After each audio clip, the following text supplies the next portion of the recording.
5th place for John Watson's Toyota. In 6th place is the second of the Nissans. That's the Gianfranco Brancatelli Kenny Atchison Nissan. And out of the race is Franz Conrad. That's the Franz Conrad and Harry Toivonen Porsche. Out of the race as well.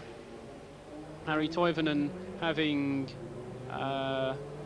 pulled off on the right-hand side of the car, and there's a lot of smoke coming through on that part of the circuit. There's a lot of smoke coming from somewhere, and there's a fire or something down there. I'm not quite sure whether that isn't actually on part of the racing circuit. It's on an escape road after the right-hander, and the smoke is moving across onto the circuit. There we see the Cougar Porsche of Denis Moran and Bernard Thüner, but the fire seems to be elsewhere. It's on the exit of an escape road. There is a car in there, but the marshal's right on the scene and putting the fire out.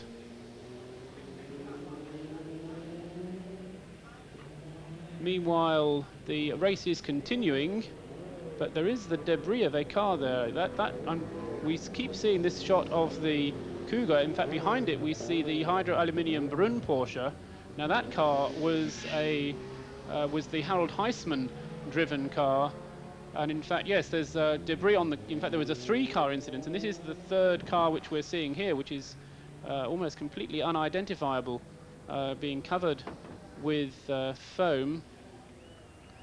Covered with the fire extinguishing foam. Very difficult to see which car that is, but we will almost certainly have another pace car out on the circuit.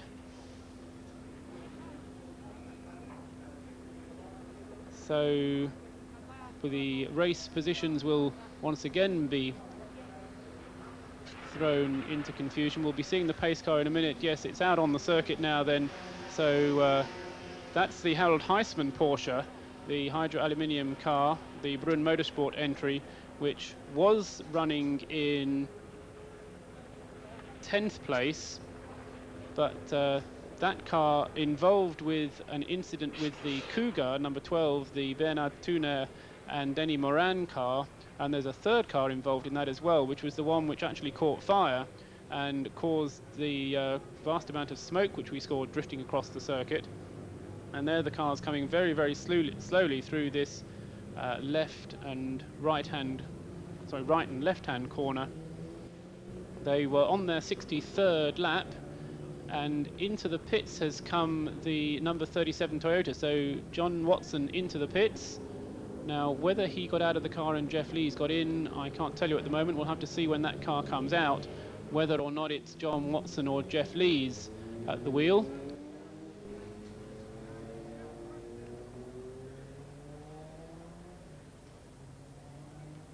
There's a lot of fire extinguisher foam all over that car. Thankfully now the fire well and truly put out. Still marshals hanging around there to make sure that it doesn't spring up again, but we just can't tell you which car that is. We'll try and pick it up off the lap chart.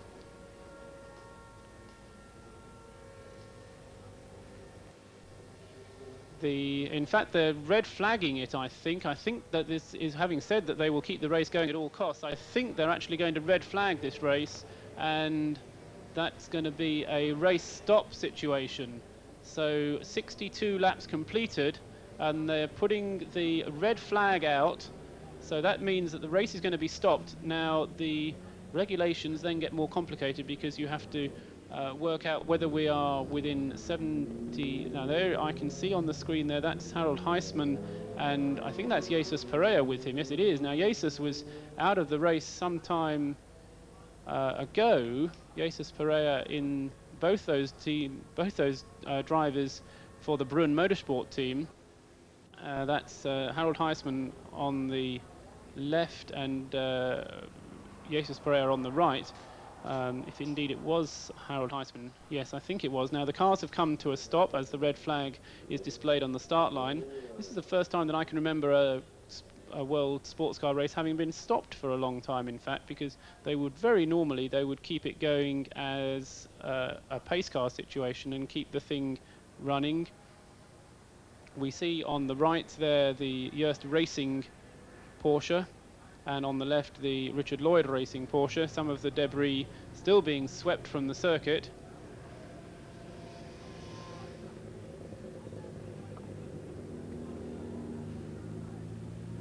The cars trying to make their way through this debris. The marshals can now get on with the job of clearing the circuit, because all the cars now have stopped on the other side of the circuit at the start line.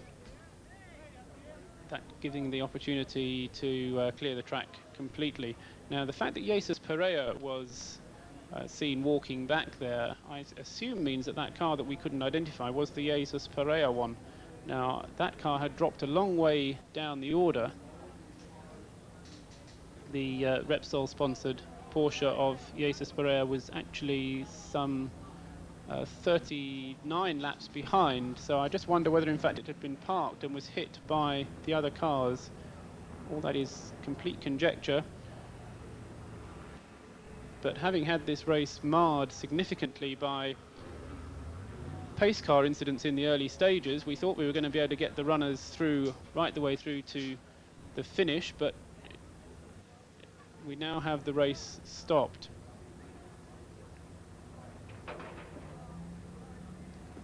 More rescue units in attendance to clear the track there. We can see them going to the Brunn Porsche, the Hydro Aluminium.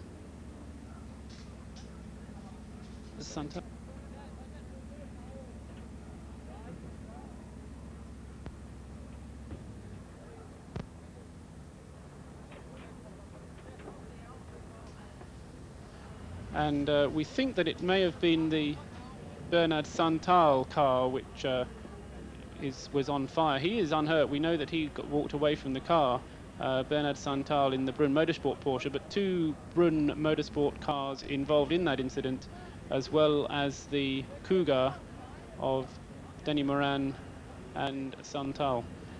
Now, let's take a break for a few moments.